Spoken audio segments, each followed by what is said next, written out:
So hello everyone and good morning सभी को। उम्मीद करता हूँ मेरी वॉइस प्रॉपर आ रही होगी सभी तक। एक बार कंफर्म कर देंगे। आज हम लोग का लेक्चर नंबर 2 नहीं, लेक्चर नंबर 3 रहने वाला है, जिसमें कि आज हम लोग स्टार्ट करने वाले हैं पार्ट्स ऑफ इंडियन कॉन्स्टिट्यूशन। और आज के इस पर्टिकुलर लेक्चर में हम 2 पार्ट देखेंगे, part 1 and part number 2 of Indian constitution. अभी तक हमने क्या पढ़ा है? मेकिंग ऑफ इंडियन कॉन्स्टिट्यूशन पढ़ा है, सोर्सेस पढ़े हैं, उसके फीचर्स पढ़े हैं, जैसे शेड्यूल्स हो गए, ये सारी चीज़ें हम लोगों ने कर ली हैं। आज के इस लेक्चर हम लोग पार्ट 1 देखेंगे, जो कि डील करता है आर्टिकल नंबर 1 से लेकर 4, और पार्ट नंबर 2 देखेंगे। भी सारी चीज़ें देखेंगे, कौन से आर्टिकल हैं, क्या प्रोविजंस हैं, और जिस तरह हम लोग रोज़ टॉपिक करते हैं उसके क्वेश्चंस करते हैं, उसी तरह टॉपिक करेंगे, उसके क्वेश्चंस भी साथ साथ यहीं पे करने वाले हैं। तो अगेन गुड मॉर्निंग सभी को, and let us start without wasting time.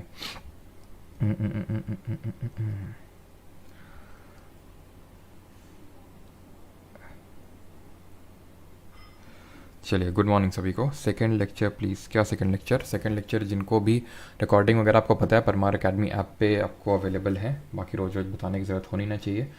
तो चलिए स्टार्ट करते हैं। First the topic number 3 and Indian union and citizenship, Indian union and territory and citizenship, जो कि है आपका पार्ट 1 एंड पार्ट 2 रेस्पेक्टिवली। तो चलिए स्टार्ट करते हैं सबसे पहले पार्ट 1 के बारे में।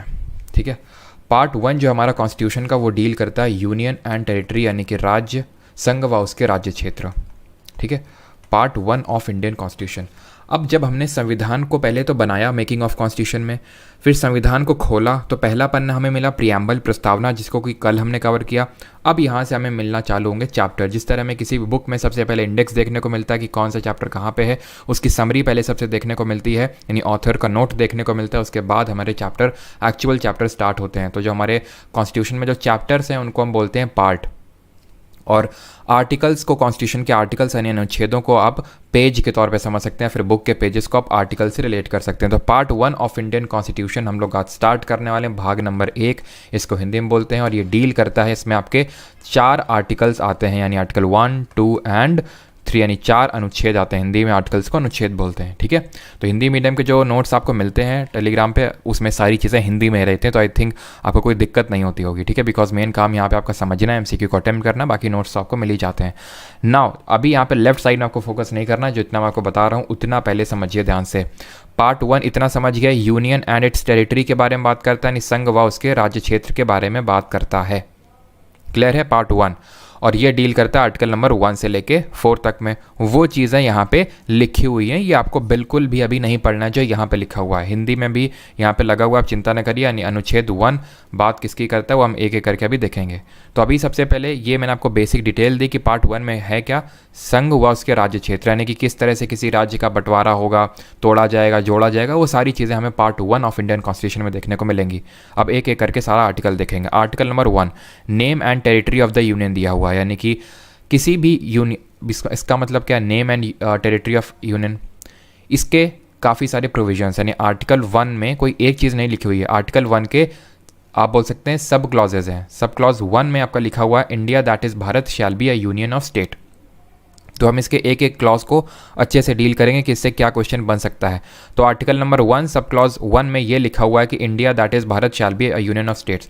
इससे हमें 2 चीज़ें पता चलती हैं। 2 चीज़ें क्या है? एक तो सबसे पहले हमें नाम पता चलता है कि भारत का नाम क्या है। भारत का नाम इंडिया भी और भारत दोनों लिखा हुआ है यहाँ पे, क्योंकि कॉन्स्टिट्यूएंट असेंबली में, संविधान सभा में कुछ लोग बोल रहे थे इंडिया रखो, कुछ लोग बोल रहे थे एंशिएंट नेम भारत रखो, तो हमने दोनों यहाँ पे रख लिए, इंडिया दैट इज़ भारत हमने बोल दिया। दूसरा जो हमें यहाँ से पता चलता है वो है type of polity. Type of polity का मतलब क्या है कि किस तरह का हमारा भारत है, ये देश किस तरह का, उसके टाइप ऑफ पॉलिटी के बारे में पता चलता है।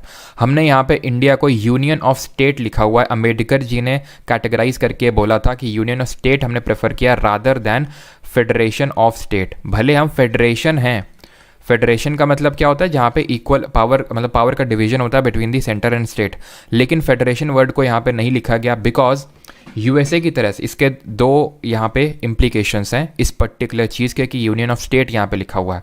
सबसे पहली बात तो ये है कि जो हमारा इंडियन यूनियन है that is not a result of an agreement, not a result of agreement between the state. यानी कि ऐसा नहीं कि हमारे राज्यों के बीच में एक एग्रीमेंट हुआ था कि चलो भाई एक इंडियन यूनियन बनाते हैं तब हमारा इंडियन यूनियन बना। So not a result of agreement between the state, agreement between states. पहली चीज़ तो ये, पहला इम्प्लीकेशन तो ये, और दूसरा इम्प्लीकेशन ये है कि स्टेट्स यानी जो राज्य हैं have no right, states have no right to secede from the federation और द यूनियन। यानी कि राज्य, जो हमारे राज्य हैं, कल को ये नहीं बोल सकते हैं कि अब हमें भारत में नहीं रहना है, हम आज़ाद होना चाहते हैं, ऐसा नहीं हो सकता है। अब ये कैटेगराइज करके यहाँ पे इसलिए अम्बेडकर जी ने बोला बिकॉज यूएसए में ऐसा ही है। कैसा? यूएसए में वहाँ पे एग्रीमेंट है एक तरह से आप बोल सकते हैं, और वहाँ पे यूएसए में अगर स्टेट्स चाहें तो यूएसए से अलग हो सकते हैं। ऑब्वियस सी बात है, इतना आसान नहीं अलग होना, बट पॉसिबल है। तो वो चीज़ हमारे इंडिया में नहीं है। यानी कि यहाँ पे हम बोल सकते हैं India is a indestructible union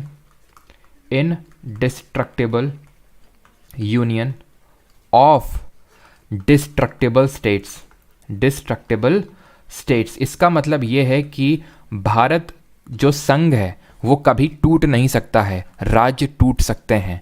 USA में वही बात उल्टी, USA is an indestructible union of indestructible state, वहाँ के स्टेट भी नहीं टूट सकते हैं। यानी यूएसए चाहे तो कि स्टेट को बाइफरकेट कर दे तो वो पॉसिबल नहीं है, लेकिन हमारे यहाँ पॉसिबल है। और वो आप देखते भी हैं, जैसे आप जानते हैं कि उत्तराखंड यूपी से टूट के बना, झारखंड बिहार से टूट के बना, छत्तीसगढ़ एमपी से टूट के बना। तो ये आपके हमारे एग्जाम्पल्स हैं इसके, ठीक है। दूसरा क्या है? The state and the territories thereof shall be as specified in the first schedule. और तीसरा the territory of India shall comprise the territories of the states, union territories specified in the first schedule and such other territories as may be acquired। तो दूसरा provision ये कि state and territories thereof shall be as specified in the first schedule. तो हमने कल ही पढ़े हैं सारे शेड्यूल्स, और उसमें से पहली शेड्यूल यानी पहली अनुसूची में क्या पढ़ा था? Names and extent of state and union territories, यानी कि नाम राज्यों और केंद्र शासित प्रदेशों का प्लस उनका क्षेत्राधिकार दिया हुआ है। तो वही प्रोविजन नंबर 2 बोल रहा है। प्रोविजन नंबर 3 बोल रहा है कि जो यहाँ पे टेरिटरी लिखा हुआ है, नेम एंड टेरिटरी, तो टेरिटरी क्या है इसकी? टेरिटरी एक तो टेरिटरी ऑफ स्टेट, जितने 28 राज्य हैं उनका एक तो राज्य क्षेत्र वो, दूसरा the union territory specified in the first schedule, तो वो जो भी हमारी यूटीज़ हैं उनका, और तीसरा सच अदर टेरिटरीज एज में बी एक्वायर्ड, एक तो जितने हमारे 28 राज्य हैं, 8 केंद्र शासित प्रदेश हैं, उनकी टेरिटरी, उनका राज्य क्षेत्र, उनका सीमा क्षेत्र, प्लस कल को हम कोई और भी हिस्सा दूसरे देश से भारत का हिस्सा बना सकते हैं। जैसे कि कल को हम पीओके को फुल फ्लेजेड यूनियन टेरिटरी या फिर स्टेट बना सकते हैं, राज्य बना सकते हैं, एक्साइचिन को बना सकते हैं, या फिर पूरा का पूरा पाकिस्तान को अखंड भारत का हिस्सा अगर बनाना है तो वो भी आपका आर्टिकल नंबर 1 के तहत आता है। यानी आर्टिकल नंबर 1 में एक तो राज्य, केंद्र शासित प्रदेश प्लस कोई और क्षेत्र जो हम कल को एक्वायर कर सकते हैं, वो सारी 3 चीज़ें इसमें आती हैं।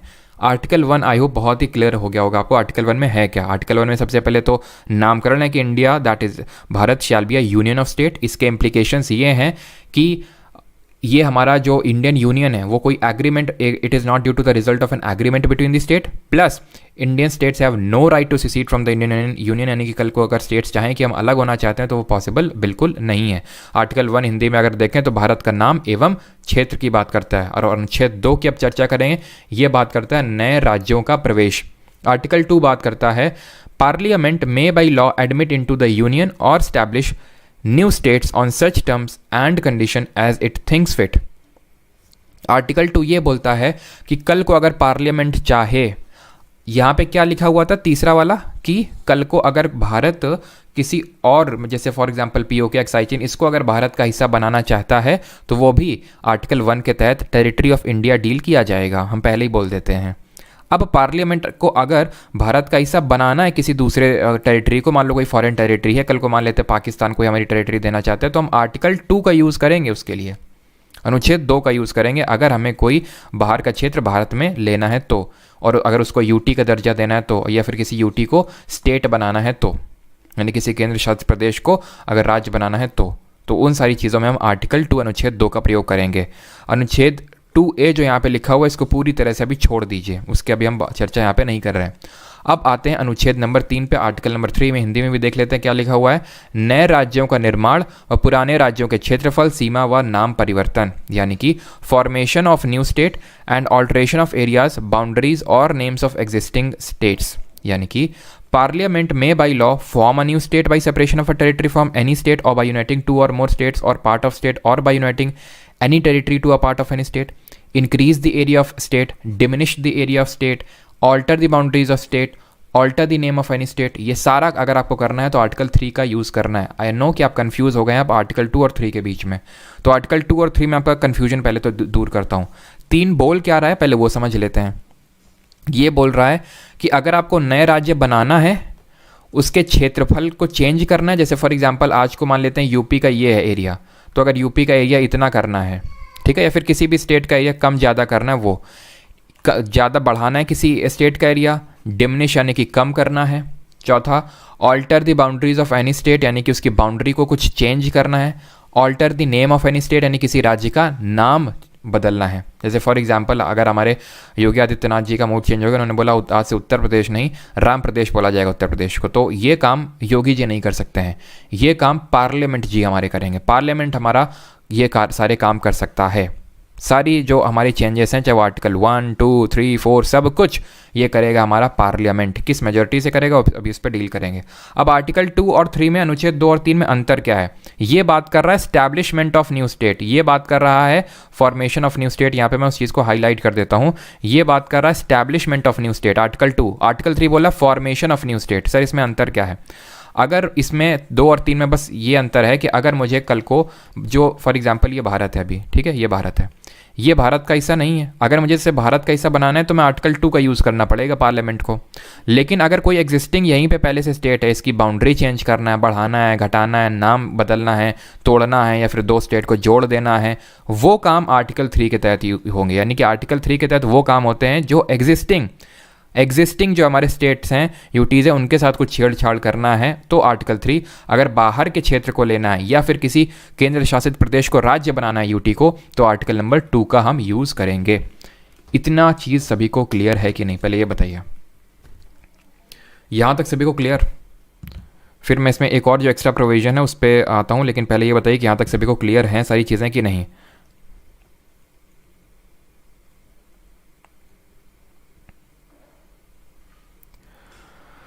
ठीक है, क्लियर है, ओके।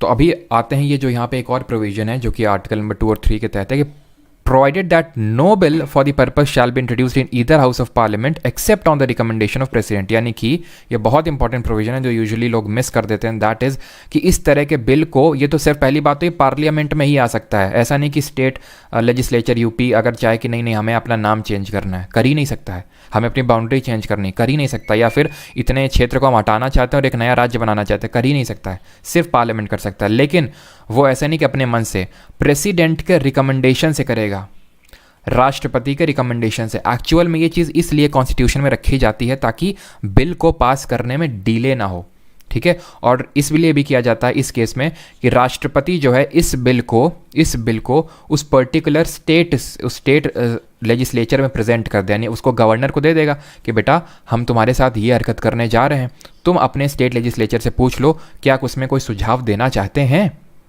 ठीक है। और इसमें कोई पीरियड स्पेसिफाई नहीं है। तो पहली बात तो आपने प्रेसिडेंट को देना है, जैसे पार्लियामेंट को पहले प्रेसिडेंट को बिल देना है कि उसके रिकमेंडेशन के बिना पार्लियामेंट में बिल नहीं आ सकता है। फिर प्रेसिडेंट गवर्नर को देगा कि स्टेट लेजिस्लेचर, या फिर एक तरह से स्टेट लेजिस्लेचर से पूछेगा क्या इसमें आपको कोई रिकमेंडेशन देनी है, तो अगर देनी है तो प्रेसिडेंट को दे देंगे। लेकिन जो भी रिकमेंडेशन यहाँ पे स्टेट लेजिस्लेचर देगा, नॉट बाइंडिंग ऑन पार्लियामेंट, वो पार्लियामेंट मान भी सकता है नहीं भी मान सकता है, लेकिन वो सिर्फ एडवाइजरी नेचर की है, ठीक है। For expressing its views there on within such period as may be specified in reference or within such further period as a president may allow or the period so specified or allowed. मतलब constitution में नहीं लिखा हुआ period, but president बोल सकता है कि इतने टाइम में आपको जल्दी से बताना है। अगर आपको कोई रिकमेंडेशन देनी है तो, जैसे कि हम आपका नाम चेंज कर रहे हैं या फिर आपके इतने एरिया को कम करके दूसरा स्टेट क्रिएट कर रहे हैं, तो वो प्रेसिडेंट पूछेगा उस लेजिस्लेचर से। बस ये था आपका आर्टिकल 1, 2, 3। अब आते हैं आखिरी आर्टिकल पे, दैट इज आर्टिकल नंबर 4 अनुच्छेद नंबर 4। ये क्या बोलता है? ये बोलता है laws made under article 2 and 3 to provide for the amendment of the first and the fourth schedule and supplemental incidental and consequential matters. मतलब पढ़ लेते हैं फिर आराम से समझा देंगे, चिंता ना करिए। Any law referred to in article 2 और article 3 shall contain such provisions for the amendment of the first schedule and fourth schedule as may be necessary to give effect to the provisions of the law and may also contain such supplemental, incidental and consequential provisions, ठीक है। No such law as aforesaid shall be deemed to be amendment of this constitution for this purpose of article 368। कुछ समझ में हो सकता है नहीं है आपको, ये क्या लिखा हुआ है कुछ समझ नहीं है आपको, लेकिन बहुत आसान है। देखिए इसके दो प्रोविज़न है, पहला और दूसरा। ये बोल रहा है कि अगर आप आर्टिकल नंबर 2 और 3 के तहत कुछ भी चेंजेस करोगे तो आपको शेड्यूल 1 भी चेंज करना होगा, आपको शेड्यूल 1 में भी अमेंडमेंट करना होगा, एंड शेड्यूल नंबर 4 में भी आपको अमेंडमेंट करना होगा। ये बोलता है आर्टिकल नंबर 4 का पहला प्रोविजन। क्यों? याद करो शेड्यूल 1 क्या था?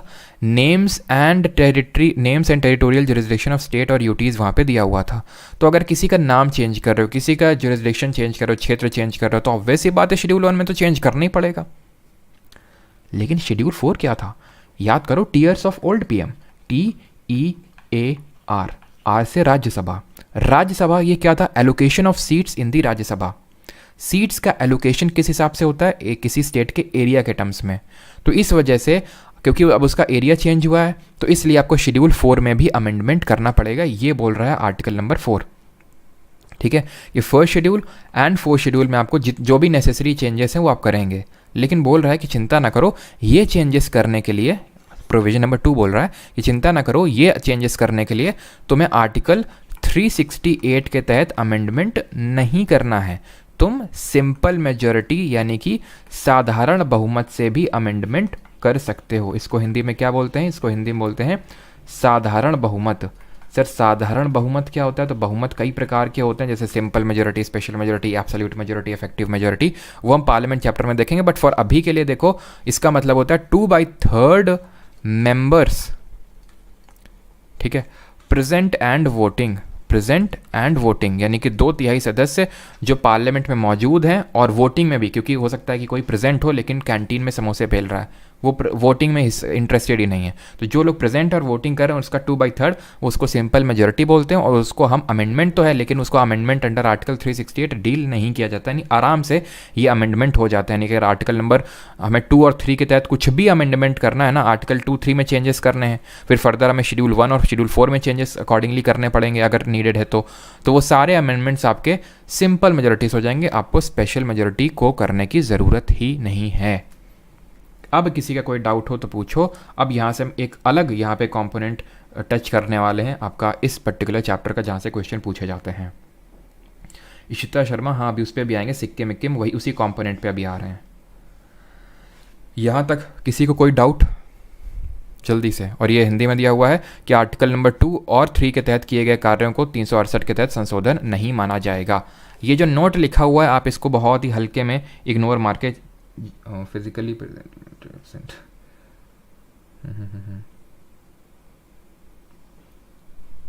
Isn't that special majority? No, Des Jackson, it is not a special majority, it is simple majority. Special majority different होती है। सलोनी कुमारी क्या बोल रही हैं? 1 का C क्लॉज, 1 का 3rd क्लॉज, अच्छा ये सच अदर टेरिटरी एज में भी एक्वायर्ड। और 2 में क्या डिफरेंस है? 2 बोलता है कि आप आर्टिकल 1 बस ये डिफाइन कर रहा है कि भारतीय यूनियन का मतलब है क्या। वो बोला यूनियन का मतलब है जितने राज्य हैं भारत में, जितने केंद्र शासित प्रदेश हैं भारत में, या फिर कल को जो आप भारत का हिस्सा बनाएंगे वो सब यूनियन में आता है। ये आर्टिकल 1 बोलता है।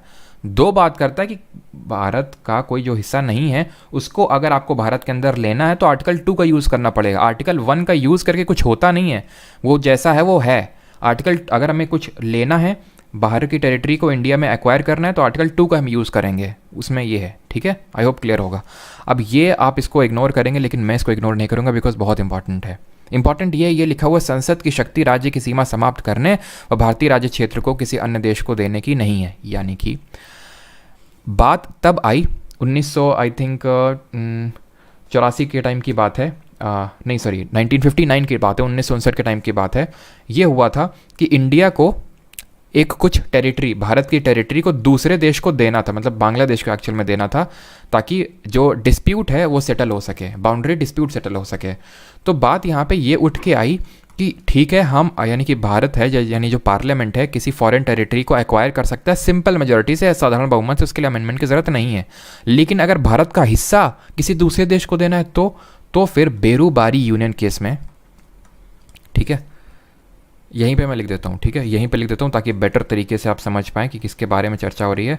बेरूबारी यूनियन केस में, जो कि 1959 में हुआ था, पार्लियामेंट ने ये बोला कि इंडियन टेरिटरी को किसी अदर कंट्री को सीड करना का पावर पार्लियामेंट को सिंपल मेजोरिटी से नहीं है। यानी कि अगर इंडियन टेरिटरी, ठीक है, आप इसको ऐसे समझो कि अगर इंडियन टेरिटरी किसी दूसरे देश को देनी है तो उसके लिए आर्टिकल नंबर 368 के तहत अमेंडमेंट करना पड़ेगा, यानी कि आपको स्पेशल मेजॉरिटी से बिल पास करवाना है पार्लियामेंट में, ये बोला। इसीलिए हमने जब 2014 में मोदी गवर्नमेंट ने बांग्लादेश के साथ बाउंड्री डिस्प्यूट सेटल करना चाहा तो उसको 100th नंबर का कॉन्स्टिट्यूशनल अमेंडमेंट करना पड़ा। उसके थ्रू उसने क्या किया, भारत के कुछ क्षेत्र बांग्लादेश को दिए और कुछ क्षेत्र बांग्लादेश से लिए। अब लिए तो भैया आराम से हो जाएगा, आर्टिकल नंबर 2 का यूज़ करके सिंपल मेजॉरिटी से, कोई अमेंडमेंट नहीं होगा। ये 100th अमेंडमेंट इसीलिए करना पड़ा, नहीं तो इस 100th में जीएसटी होता आज को। अगर ये बेरूबारी यूनियन केस ना होता तो 100th में आज जीएसटी बैठा होता, क्योंकि 101 में आप जानते हो जीएसटी हुआ।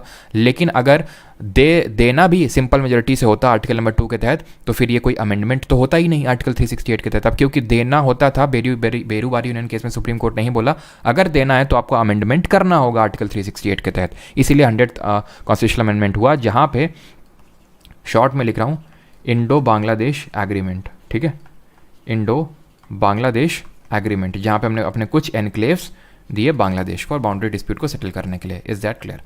तो आई होप यहाँ तक सभी को क्लियर होगा। अब बात करते हैं कुछ और चीज़ों की। यहाँ से हम बात करेंगे किस तरह भारत के राज्य भारत में शामिल हुए। 1947 में जब हमें आज़ादी मिली तो भारत के मतलब जितने भी राज्य रजवाड़े थे, प्रिंसली स्टेट थे, उनको ये फ्रीडम था कि जिसको ज्वाइन करना चाहते हो उसको करो, पाकिस्तान, इंडिया, फिर इंडिपेंडेंट रहना चाहते हो तो इस तरह से प्रोविजंस थे। तो जो पाकिस्तान में उस समय प्रिंसली स्टेट थे पाकिस्तान मिल गए, जो इंडिया में थे इंडिया में मिल गए, लेकिन सारे नहीं मिले। टोटल 552 प्रिंसली स्टेट्स थे। ये बियॉन्ड है आर्टिकल 1 और 4 हमने पढ़ लिया पार्ट 1। अब इसका क्योंकि हमारा जो हमारा हमसे पूछता है, जो हमारा सिलेबस अगर आप पढ़ो तो इंडियन पॉलिटी है ना कि इंडियन कॉन्स्टिट्यूशन। अगर सिर्फ इंडियन कॉन्स्टिट्यूशन होता ना तो ये बेरूबारी यूनियन केस ये सब कुछ पढ़ने की ज़रूरत नहीं, बस आर्टिकल पढ़ने की ज़रूरत थी। लेकिन इंडियन पॉलिटी में सारी चीज़ें पढ़नी होती हैं। तो 552 प्रिंसली स्टेट्स थे इंडिया में जब हम इंडिपेंडेंट हुए थे। लेकिन उसमें से हुआ क्या कि 549 ने तो आराम से इंडिया को ज्वाइन कर लिया, लेकिन 3 को चुल मच रही थी। वो 3 कौन थे?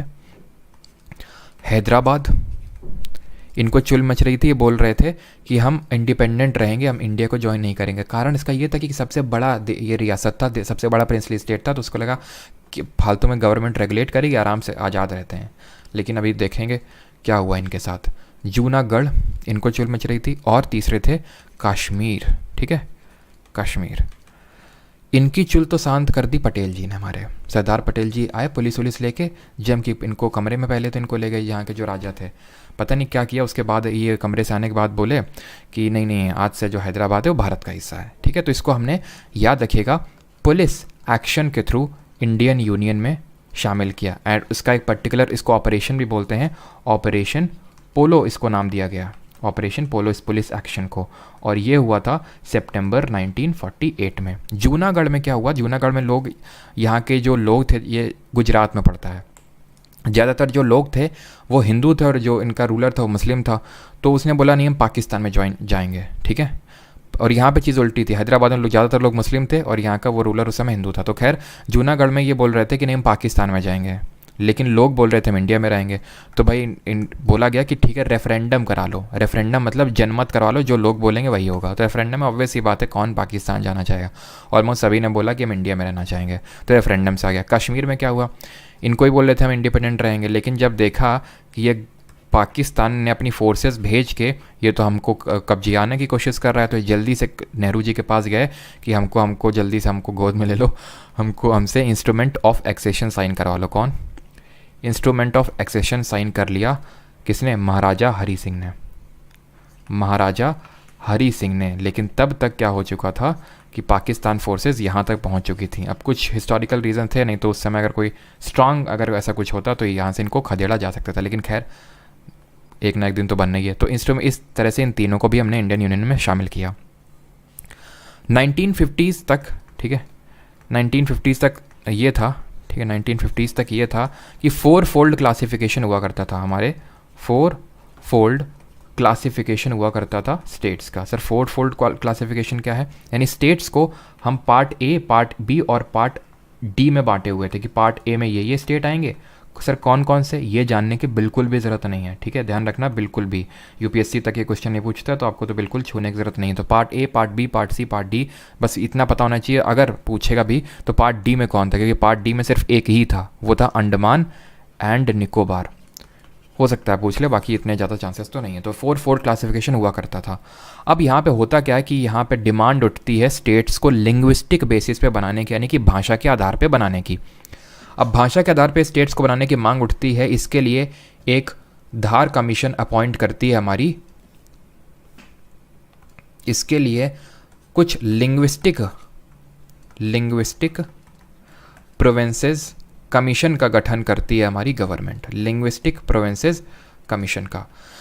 लिंग्विस्टिक वर्ड जहाँ भी देखेंगे इसका मतलब है भाषा के आधार पे। सबसे पहला जो यहाँ पे प्रोविंस, ये हमारा कमीशन बना कि भाषा के आधार पे हमारे राज्य बनने चाहिए, that was under the chairmanship of S के धार, तो इसको बोला गया धार कमीशन। ये धार कमीशन कब बनता है? 1948 में, 1948 में। इसकी रिकमेंडेशन क्या थी? इसकी रिकमेंडेशन थी, मतलब इसको बोला गया था कि क्या भाषा के आधार पर राज्य बनने चाहिए? इसने बोला नहीं बनने चाहिए। स्टेट्स जो हैं शुड बी, यहाँ पे पूरा लिखेंगे जो नोट्स में आ रहे हैं, states to be reorganized on administrative, on the basis of administrative convenience. जो नोट्स बना रहे हैं आई अगेन रिपीट, पूरा लिखेंगे, ठीक है। एडमिनिस्ट्रेटिव कन्वीनियंस यानी कि प्रशासनिक कन्वीनियंस के बेसिस पे स्टेट बनाने चाहिए, ना कि भाषा के आधार पे। यानी कि लिंग्विस्टिक बेसिस का जो इसने मॉडल था वो रिजेक्ट कर दिया, ठीक है, रिजेक्ट कर दिया इसने। फिर अब क्योंकि रिजेक्ट कर दिया, जो स्टेट्स बोल रहे थे कि लिंग्विस्टिक बेसिस पे बनाओ, वो अपनी बात पे अड़े हुए थे, इसलिए फिर से इस चीज़ को रिफॉर्म करने के लिए एक JVP कमेटी बनाई कांग्रेस गवर्नमेंट ने। जे मतलब जवाहरलाल नेहरू, वी मतलब वल्लभ भाई पटेल और पी मतलब पट्टाभी सीतारमैया, 3 लोग इस कमेटी में थे। ये भी कमेटी आपकी 1948 में बनती है और ये भी बोलती है वही सेम चीज़ जो धार कमीशन बोलता है कि states should not be formed on linguistic basis. States should not be formed on linguistic basis, यानी भाषा के आधार पर राज्य नहीं बनने चाहिए। अभी भी डिमांड शांत ही नहीं हो रही थी। अब डिमांड शांत होने का नाम नहीं ले रही थी और 1953 में एक हो जाता है कांड। ये कांड क्या हो जाता है? एक भाई साहब थे हमारे पॉट्टी या श्री रामलू, ठीक है, पॉट्टी श्री रामलू, ये जो थे अनशन पे बैठे हुए थे, फास्ट अनटू डेथ में बैठे हुए थे। बोल रहे थे जब तक भाषा के आधार पर आंध्र प्रदेश नहीं बनाओगे हम नहीं उठेंगे। 56 दिनों के अनशन के बाद इनकी हो जाती है डेथ। अब इनकी डेथ के बाद और प्रोटेस्ट बढ़ जाते हैं, तो आनन फानन में यानी कि तुरंत तेजी के साथ गवर्नमेंट को first linguistic state of India create करना पड़ा। First linguistic state of India create करना पड़ा 1953 में, and that was Andhra Pradesh. जो ये आंध्र प्रदेश में क्या था? ये तेलुगु स्पीकिंग एरिया था, मद्रास के साथ मर्ज्ड था ये तमिलनाडु के साथ, तो इसको अलग किया गया तमिलनाडु से और आंध्र प्रदेश एक अलग से राज्य बनाया गया। भाषा के आधार पे पहला बनने वाला राज्य आंध्र प्रदेश था। इसके बाद अब इस तरह से इसको इमेजिन करो कि भाई बहुत सारे स्टेट्स या फिर बहुत सारे बच्चे टॉफ़ी मांग रहे हैं आपसे, ठीक है, आपने इनमें से एक बच्चे को टॉफ़ी दे दी। अब ये 3 का रिएक्शन क्या होगा? इनका एक तरह से प्रोटेस्ट बढ़ेगा या फिर कम होगा? ऑब्वियस ही बात है बढ़ेगा, कि उसको मिल गई तो हम भी अब ज़ोर ज़ोर से चिल्लाएंगे हमको भी मिलेगी। इसलिए जल्दी से एक स्टेट्स रीऑर्गेनाइजेशन कमीशन बनाया गया। क्या बनाया गया? States reorganisation commission. पूरा लिखेंगे जो नोट्स बना रहे हैं। ये इसको नाम दिया गया फजल अली कमीशन, क्योंकि चेयरमैन इसके फजल अली थे। इसमें 3 सदस्य थे। वो 3 सदस्य कौन थे? एक तो फजल अली जो इसके चेयरमैन थे, इसीलिए इसको फजल अली कमीशन बोला गया। दूसरे थे हमारे के.एम. पढ़निकर और तीसरे थे हृदय नाथ कुंजरू या फिर H.N. कुंजरू इन शॉर्ट, ठीक। अब याद ये चीज़ रखिएगा कि ये कमीशन जो है फजल अली कमीशन, ये 1953 में बनता है। ये भी आंध्र प्रदेश भी 1953 में ही बनता है भाषा के आधार पर, लेकिन आंध्र प्रदेश आप समझ गए ना, वो पहले बन गया था।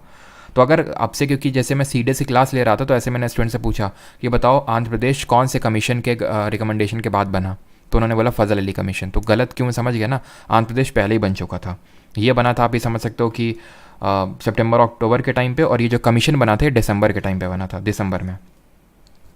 इस पर्टिकुलर कमीशन के रिकमेंडेशन क्या थे वो ध्यान से सुनो, इंपॉर्टेंट है बहुत। इसने रिकमेंड किया सबसे पहले कि स्टेट्स को लिंग्विस्टिक बेसिस पे बना दो। पहली बार धार ने बोला ना, जेवीपी बोला ना, इसने बोला हाँ, लेकिन it rejected the theory of one language one state, एक भाषा एक राज्य का जो कॉन्सेप्ट है, इसको पूरी तरह से इसने रिजेक्ट कर दिया। क्योंकि इसका मानना ये था कि अगर इस तरह से हम करने लगे तो भारत में इतने सारे राज्य हो जाएंगे जिसकी कोई गिनती नहीं, क्योंकि जरा जरा सी दूरी में तो एक भाषा है, और अगर हमने बना दिया इस आधार पे तो कल को रोज़ कोई ना कोई अपनी लैंग्वेज बना लेगा और बोलेगा कि हमें सेपरेट स्टेट चाहिए। रिजेक्ट कर दिया, लेकिन it accepted the linguistic basis for formation of state. भले ये दोनों आपको कंट्रास्टिंग बातें लग सकती हैं, लेकिन कंट्रास्टिंग है नहीं। इसने ये बोला कि ठीक है, अगर कोई जैसे तेलुगु स्पीकिंग एरिया, बहुत बड़ा एरिया बना दो, ठीक है, हम मना नहीं कर रहे हैं बनाने के लिए, लेकिन हर एक भाषा के लिए हर एक राज्य, उस थ्योरी को हम रिजेक्ट कर रहे हैं। Accepted the linguistic basis of formation of state, ठीक है, formation of states. I hope clear होगा, ठीक। अब होता क्या है, इस कमीशन के रिकमेंडेशन के बेसिस पे एक एक्ट बनाया जाता है और उसको बोला गया स्टेट्स, क्योंकि ये स्टेट्स रीऑर्गेनाइजेशन कमीशन था, तो स्टेट्स रीऑर्गेनाइजेशन एक्ट बनाया गया 1956 में। 1956 में ये एक्ट आया। सबसे पहले इसने काम किया, जो ये पार्ट वाला सिस्टम था ना, part A, B, C, D, ख़त्म कर दिया इसको, ठीक है। और यहाँ पे एक 7th अमेंडमेंट भी हुआ, 7th कॉन्स्टिट्यूशनल अमेंडमेंट 1956 में हुआ, जिसने कि अब स्टेट को नए सिरे से बनाना स्टार्ट किया। अब यहाँ पे हम पढ़ेंगे फॉर्मेशन ऑफ स्टेट की, किस तरह से कब कौन सा राज्य बना।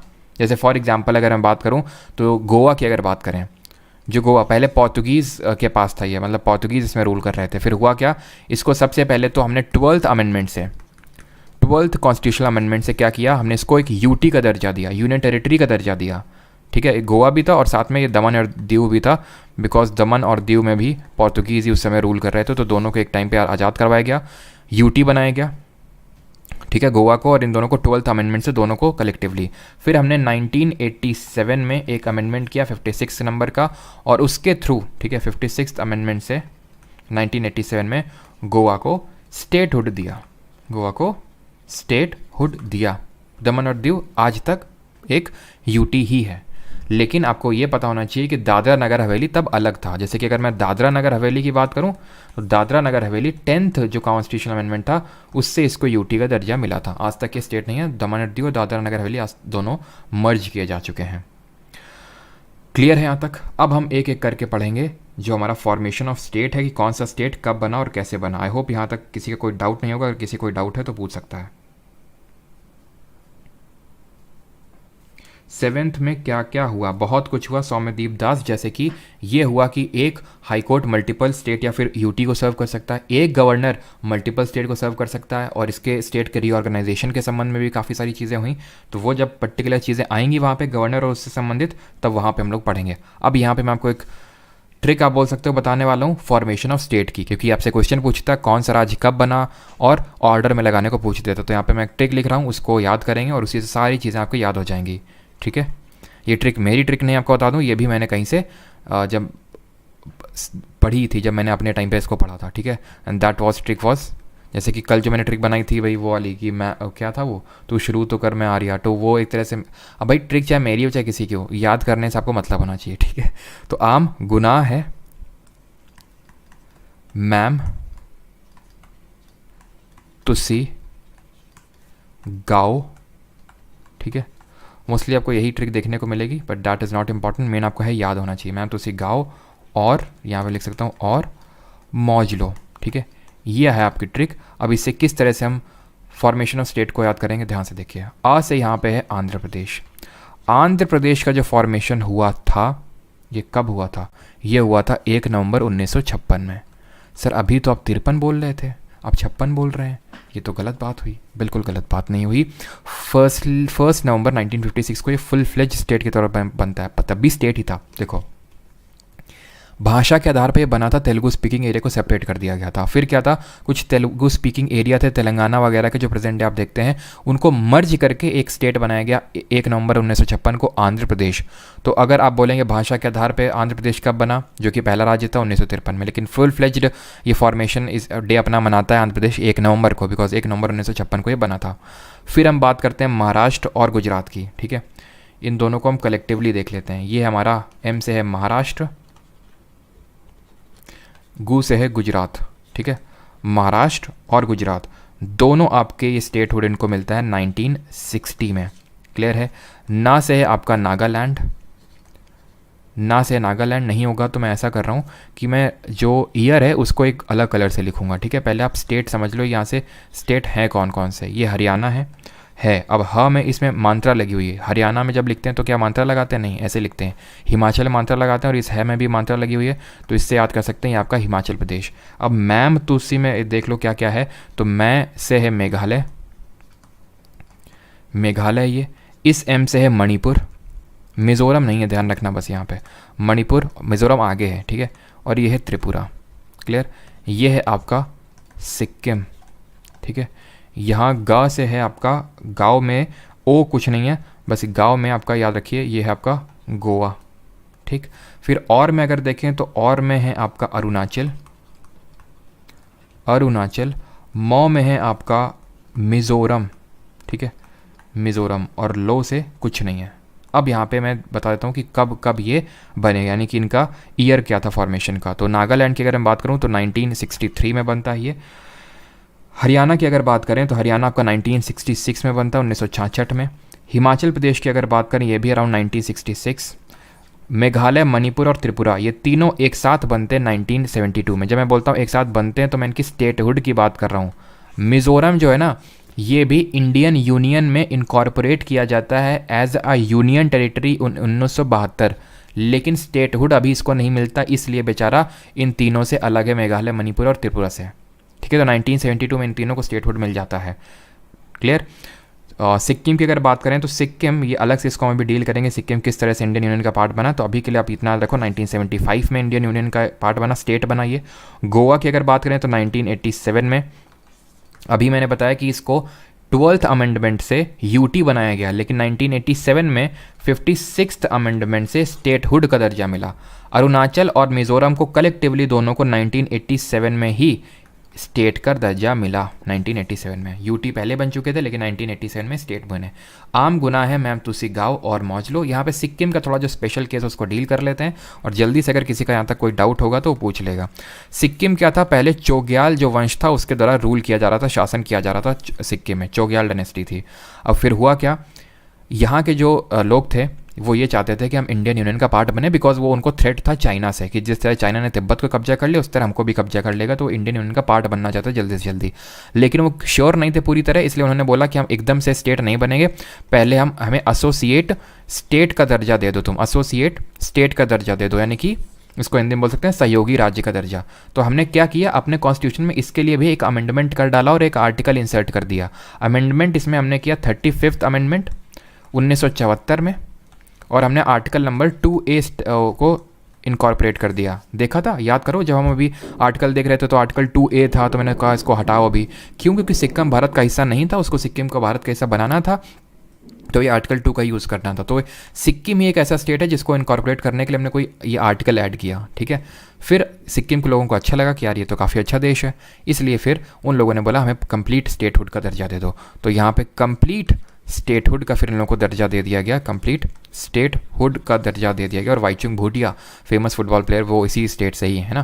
तो 36th कॉन्स्टिट्यूशनल अमेंडमेंट से 1975, ये 4 होगा, ठीक है, 75 से हमने इसको कंप्लीट स्टेटहुड का दर्जा दे दिया। तो अमेंडमेंट आपको याद हो गया। अब यहाँ पे बताइए किसी को कोई डाउट है यहाँ तक, इसके बाद हम क्वेश्चंस को अटेम्प्ट करेंगे एक एक करके, क्वेश्चन को अटेम्प्ट किया जाए। और कुछ तो है यहाँ पे, और कुछ है, ये आर्टिकल है, इस आर्टिकल को मैं आपको बता दूं फिर क्वेश्चन करते हैं, ठीक है। ये आर्टिकल का लेना देना कुछ इससे है नहीं, बिल्कुल लोएस्ट सबसे लोएस्ट पॉपुलेशन वाला स्टेट है हमारा, लोएस्ट डेंसिटी नहीं, लोएस्ट डेंसिटी वाला अरुणाचल प्रदेश है, ठीक है। स्टैटिक में देखेंगे, आप मैं लैंडस्केप मोड में वीडियो नहीं देख पा रहा हूँ, चलो उसका मैं करवाता हूँ अंकित, ठीक है। अब ये आर्टिकल 371 का यहाँ से कुछ और लेना देना नहीं है, कुछ और लेना देना नहीं है तो भाई हम करवाएंगे तो है इसको। क्यों? क्योंकि इसको अब अलग से तो मैं कोई एक चैप्टर अलग से लेक्चर तो मैं लेके आऊँगा नहीं आपके लिए, इसलिए आर्टिकल 371 को यहीं पे देख लो। आर्टिकल 371 बहुत छोटा सा है, मैं आपको एक ट्रिक बताऊँगा, आराम से याद हो जाएगा, ठीक है। ये मैंने खुद ट्रिक बनाई थी, अगर आपको अच्छी ना लगे तो आप खुद की बना सकते हो, ठीक है। कोई भी ट्रिक अगर आपको अच्छी ना लगे तो आप खुद से बना सकते हो, ठीक है। लेकिन अगर किसी ने कोई काम किया है तो फिर उसमें आप क्यों काम कर रहे हैं फालतू में, है कि नहीं। अब जैसे फॉर एग्जांपल हमारे साइंटिस्ट कुछ काम करके गए हैं, तो जो आने वाले साइंटिस्ट हैं ऐसे तो नहीं हम तो खुद से पहले करके देखेंगे। कुछ चीज़ें खुद से नहीं करके देखी जाती, मान लिया जाता है कि जो बंदे ने किया वो सही है, ताकि आप फर्दर डेवलपमेंट उस पर कर सकें। खैर, आर्टिकल 371 हमसे बोलता है, आर्टिकल 371 अनुच्छेद 371 जो है, जैसे 370 स्पेशल प्रोविजंस जम्मू कश्मीर के रिगार्डिंग थे, जम्मू कश्मीर को स्पेशल पावर देता था, ऐसे ही ये स्पेशल पावर देता है, special power to some states, कुछ राज्यों को ये स्पेशल पावर देता है, कुछ स्टेट्स को। अब हम पढ़ेंगे कि कौन से आर्टिकल में किसको दिया जाता है। तो आर्टिकल 371 देता है महाराष्ट्र और गुजरात को, 371 ए देता है नागालैंड को, 371 अब नागालैंड को देता है, असम को देता है, मणिपुर, आंध्रा, यहाँ पे बहुत देखेंगे। तो कैसे स्पेशल प्रोविजन, जैसे मैं महाराष्ट्र के केस लेता हूँ, जैसे महाराष्ट्र बहुत बड़ा सा स्टेट है, क्या इसके पास स्पेशल प्रोविजन है। तो जैसे कोई यहाँ पे विदर्भ रीजन होगा तो थोड़ा सा कुछ हो सकता है कि इनको ऑटोनमस काउंसिल सेटअप करने की पावर हो, यानी छोटी मोटी पावर है, ऐसी जम्मू कश्मीर टाइप पावर नहीं है इन लोगों को, ठीक है। तो 371 ए में नागालैंड, 371 बी में असम, फिर यहाँ स्पेशल प्रोविजन मणिपुर, आंध्र प्रदेश, फिर आंध्र प्रदेश की यूनिवर्सिटी को कुछ स्पेशल पावर है, सिक्किम को पावर है, मिजोरम को, अरुणाचल को, गोवा को, कर्नाटक को। अब आपसे ये पूछ लेगा भाई आर्टिकल 371 ई में किसको स्पेशल पावर है, जी में किसको है, तो कैसे याद रखेंगे। उसको याद करने के लिए मैं आपको ट्रिक बता रहा हूँ। आपने एक लड़की है आसमा, ठीक है, उससे आपने उसका नाम पूछा कि, एक सेकेंड, आपने उससे पूछा नाम बताओ तुम अपना, ठीक है, नाम नहीं, या फिर तुमने एक तरह से तुमने किसी से पूछा किसी का नाम और उसने बोला कि मेरा नाम है आसमा, ठीक है, नो 3 बार ए हो गया क्या, 3 बार नहीं 2, आसमा, ठीक है, नाम उसका है आसमा जी, आसमा जी, ओके। इस तरह से याद रखना है, किस तरह से याद रखना है आपको कि नाम आसमा जी, ओके, उसने बोला कि मेरा नाम आसमा जी है, ठीक है, ओके। तो इस तरह से याद रखना है। तो एन से हो गया नागालैंड, ए से हो गया असम, एम से हो गया मणिपुर, ए से हो गया आंध्र प्रदेश, ए से हो गया आंध्रा की यूनिवर्सिटी, एस से हो गया सिक्किम, एम से हो गया मिजोरम, ए से हो गया अरुणाचल, जी से हो गया गोवा, के से हो गया कर्नाटक, खत्म। अब आपको ये पता होना चाहिए कि जो मैंने नाम आसमा जी ओके है, ये ए से स्टार्ट होता है, बस इसको अलग से याद कर लो कि 371 में महाराष्ट्र गुजरात के स्पेशल प्रोविजंस हैं, बस। अब मुझे पता है कि कुछ लोग बोलेंगे सर यहाँ तो इतने सारे ए हैं, यहाँ पे तो जैसे फॉर एग्जांपल यहाँ 2 ए हैं, यहाँ पे एक है और ए है और यहाँ पे 1 है, तो हमें कैसे पता चलेगा कि कौन सा असम ऊपर है। कि देखो इतना तो खैर रिकॉल कर ही सकते हो कि भाई आंध्र प्रदेश बीच में है, जैसे जब मैंने पढ़ा था, जब इसको बार बार पढ़ोगे तो अपने आप याद हो जाएगा कि आंध्र प्रदेश बीच में है, या फिर जहाँ पे डबल ए है वो आंध्र प्रदेश वाला है। याद कर लो, ऊपर वाला असम है और नीचे वाला अरुणाचल है। अब ये भी इसमें भी याद नहीं कर पाओगे तो फिर कैसे चलेगा, ठीक है। तो नाम आसमा जी ओके ऐसे करके याद रखना है। अब आते हैं क्वेश्चन पे, जल्दी क्वेश्चन को करते हैं अटैम्प्ट, फिर आते हैं सिटीजनशिप में। सिटीजनशिप बहुत छोटा सा है, आराम से हो जाएगा क्योंकि उससे ज़्यादा उतने क्वेश्चन बनते हैं नहीं एसएससी में, करवाते लोग दबा के लेकिन क्वेश्चन दबा के नहीं आते। और इसके बाद जो चैप्टर स्टार्ट होगा ना कल, सब कुछ छोड़ देना, लेकिन कल जो चैप्टर होगा फंडामेंटल राइट, उसको मत छोड़ देना किसी भी हालत में। मैं वो ऐसा नहीं कि मैं कल कोई ऐसा चैप्टर तो इसलिए मैं बोल रहा हूँ बहुत इंपॉर्टेंट है, ये मैं आपको पहले ही बताता रहा हूँ। फंडामेंटल राइट्स आपने भी देखा होगा, हर शिफ्ट में क्वेश्चन आए, मौलिक अधिकार, और वो आएंगे ही। पार्लियामेंट चैप्टर, कॉन्स्टिट्यूशनल बॉडीज़, ये ऐसे चैप्टर हैं जिनसे क्वेश्चन रिपीटेडली आते हैं। आंसर आ रहे हैं बी। तो how does constitution of India define describe India as a union of state. बहुत जल्दी करेंगे क्योंकि आराम से इसीलिए पढ़े थे ताकि जल्दी क्वेश्चन अटेम्प्ट कर सकें। Which article of constitution deals with the formation of new state. Article number 2 बात करता है फॉर्मेशन की बात कर रहा है। Article number 3। आर्टिकल 2 किसकी बात करता है? Establishment of new state. अगर हमें न्यू स्टेट को इस्टेब्लिश करना है, फॉर्म करना है, तो आर्टिकल नंबर 3 अनुच्छेद 3। By which majority of Indian constitution the parliament can make amendment for article 2 and 3।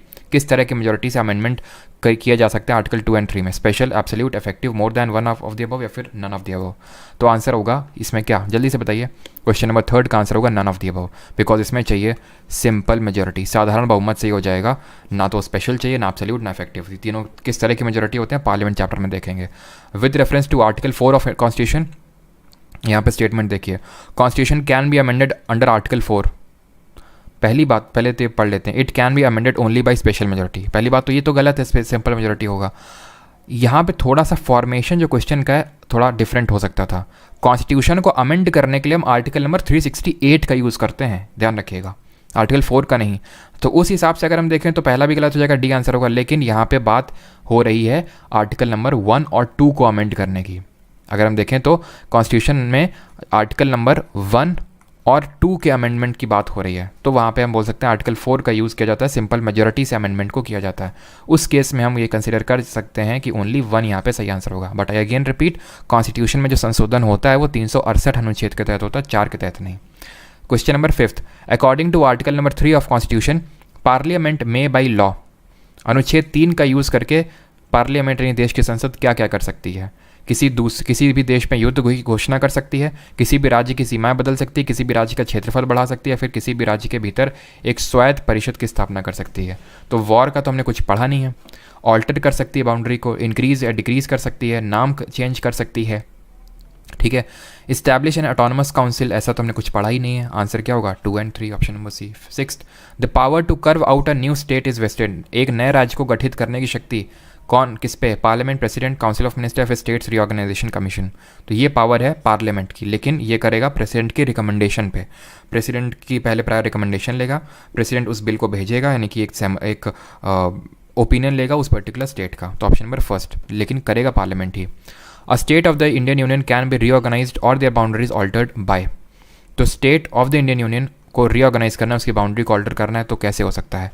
Simple, कैसे? आप वीडियो पॉज करके अपना टाइम लो, ठीक है। Union parliament by a simple majority in the ordinary process of legislation, simple majority से होगा ordinary legislation से, लेकिन पार्लियामेंट ही कर सकता है, ठीक है। 2/3 majority of both the houses of parliament, लेकिन यहाँ पे present the union parliament by a simple majority, यहाँ पे सिंपल मेजोरिटी नहीं लिखा हुआ है, ठीक है। 2/3 majority of both the houses of parliament consent, ये होती है आपकी आर्टिकल नंबर 368 के तहत अमेंडमेंट। और स्टेट, ठीक है, और कंसर्न स्टेट की एग्जीक्यूटिव ऑर्डर, ये गलत है। एग्जीक्यूटिव ऑर्डर का मतलब है कि एग्जीक्यूटिव ऑर्डर का मतलब है कि जो हमारी सरकार है, जैसे कि जो हमारे काउंसिल ऑफ मिनिस्टर है, मंत्री परिषद है, वो कर सकता है। नहीं, सरकार नहीं करती है, पार्लियामेंट करता है, यानी कि उसमें सब लोकसभा, राज्यसभा, अपोजिशन सबका इन्वॉल्वमेंट रहता है, ठीक है। एग्जीक्यूटिव और लेजिस्लेचर में कल डिफरेंस बताया था आपको, एग्जीक्यूटिव नहीं, यहाँ पे लेजिस्लेचर करेगा, ठीक है, ये लेजिस्लेचर की बात हो रही है। 9th number question, consider the following statement and state which of them is or are correct with the help of given codes. जल्दी से बताइए स्टेटमेंट पढ़ के, स्टेटमेंट वाइज है, इस वजह से मैं आपको थोड़ा सा यहाँ पे टाइम दे रहा हूँ।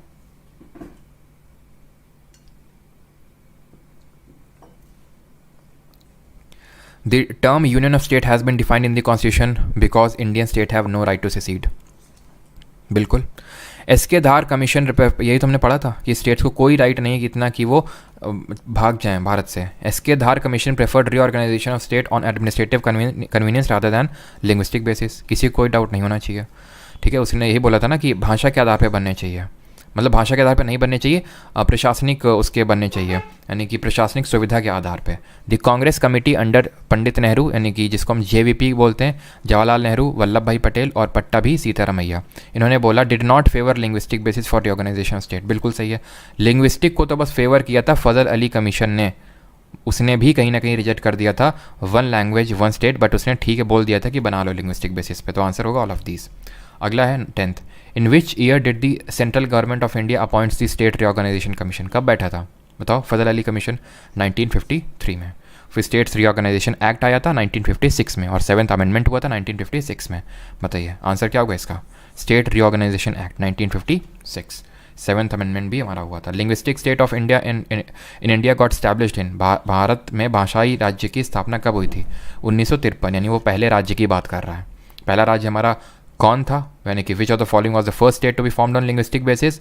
अभी हमने पढ़ा था 1953 में आंध्र प्रदेश बना था, ये फजल अली कमीशन से पहले ही बन गया था, ठीक है, क्योंकि पॉटी श्रीरामुलू जी की डेथ हो गई थी इसलिए।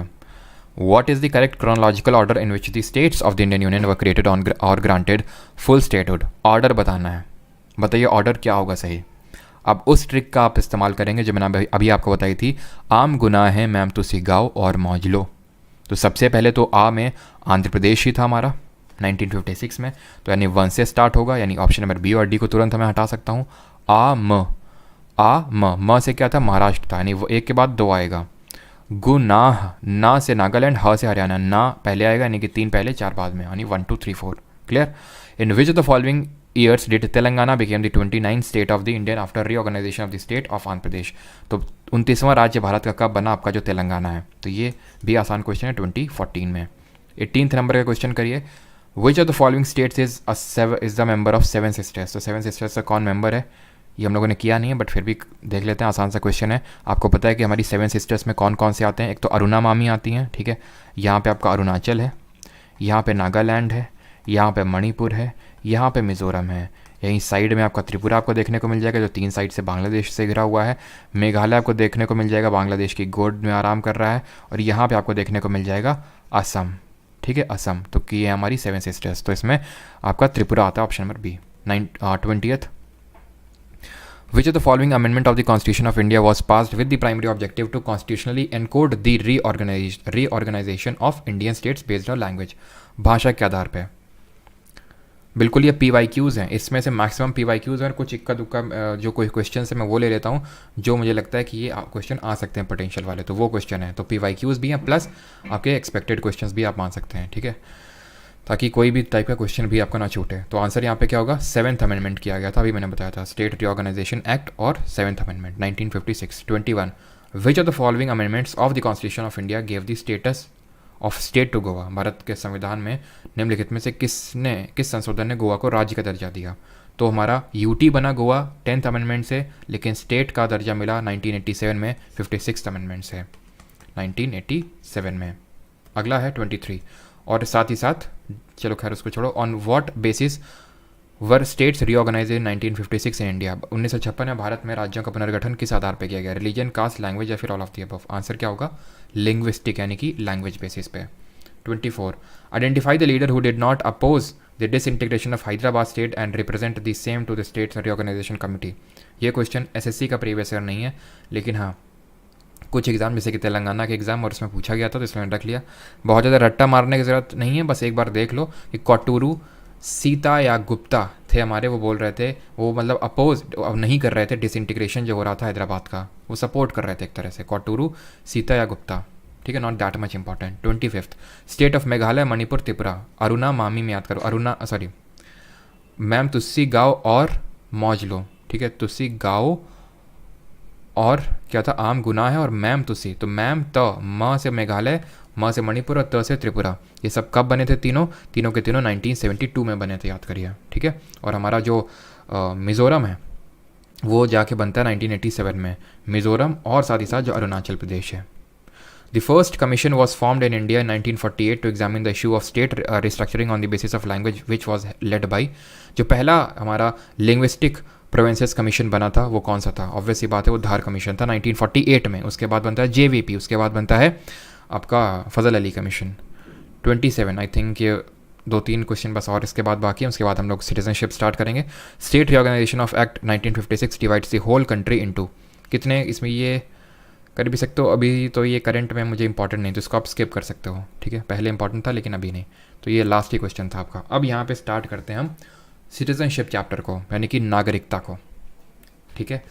ये स्टार्ट करने से पहले ही मैं आपको एक चेतावनी देना चाहता हूँ, एक डिस्क्लेमर देना चाहता हूँ। डिस्क्लेमर इज़ कि इस चैप्टर से कुछ सेलेक्टिव क्वेश्चंस आते हैं, ऐसा नहीं आते नहीं हैं, आते हैं, ठीक है। अभी हमने CGL Tier 1 में भी इसके क्वेश्चन देखे, तकरीबन 4-5 शिफ्ट में इससे क्वेश्चन आए, लेकिन वही सिर्फ क्वेश्चन बार बार रिपीट होते हैं। इसमें अगर इसके आर्टिकल को अगर आप डीप में पढ़ने जाएंगे तो उससे कभी क्वेश्चन नहीं बनते हैं, ठीक है। और जितना इसको फोकस देने की ज़रूरत है हम उसको उतना ही फोकस देंगे चैप्टर को, क्योंकि अगर इतना ह्यूज और ह्यूमंगस अगर हमें सिलेबस को कवर करना है SSC को, तो बहुत ही सेलेक्टिव तरह से हमें चीज़ों को पढ़ना पड़ेगा, ठीक है। अगर आप सब पढ़ना भी चाहते हैं, उसको याद भी करना चाहते हैं, अच्छा भी स्कोर करना चाहते हैं और सारे सब्जेक्ट में करना चाहते हैं, ये पॉसिबल नहीं है एक साथ, ठीक है। तो अभी स्टार्ट करते हैं सिटीजनशिप को। सबसे पहले तो सिटीजनशिप में जो क्वेश्चन आपसे पूछे जाते हैं उस पर आते हैं। तो पहली बात तो पार्ट 1 हम खत्म कर चुके हैं, पार्ट 1 से अब खत्म करने के बाद पार्ट 2 में बढ़ रहे हैं, यानी कि पार्ट 2 डील करता है सिटीजनशिप से, यानी कि नागरिकता से ये डील करता है हमारा। कौन कौन से आर्टिकल हैं जो डील करते हैं सिटीजनशिप से, तो आर्टिकल्स हैं हमारे 4 तक ख़त्म हो चुके थे, 5 से स्टार्ट होंगे और 11 तक जाएंगे।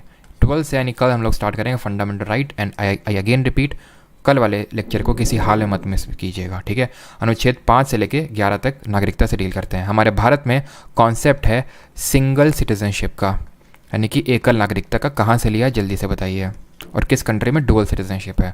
तो एकल नागरिकता का जो हमने प्रावधान है, कॉन्सेप्ट है, ये यूके यानी कि ब्रिटेन के कॉन्स्टिट्यूशन से लिया है।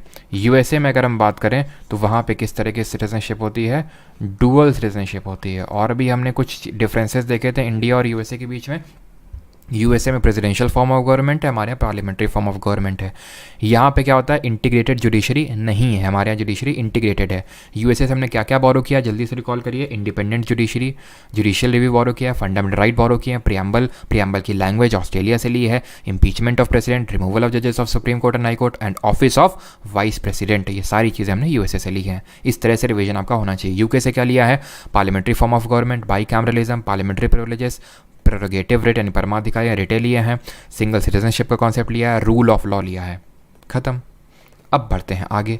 ये जो चीज़ मैंने लिखी ना इतनी शॉर्ट सी, इसी से ही बस क्वेश्चन बनते हैं रिपीटेडली। यही चीज़ है जो बार बार कि कौन से पार्ट में है, कौन से आर्टिकल में, और कहाँ से सिंगल सिटीजनशिप का कॉन्सेप्ट लिया है, इसी से क्वेश्चन बनता है। लेकिन फिर भी हम सारे आर्टिकल को बहुत ही शॉर्ट में देखने वाले हैं कि किस आर्टिकल में क्या है। तो यहाँ पे मैं ड्रॉ कर देता हूँ लाइन। ये कुछ चीज़ें जो आप कभी नहीं भूल सकते हैं। अब आर्टिकल नंबर 5 में अगर जैसे उसने पूछ लिया तो हमें पता होना चाहिए, शॉर्ट में आपको बता रहा हूँ।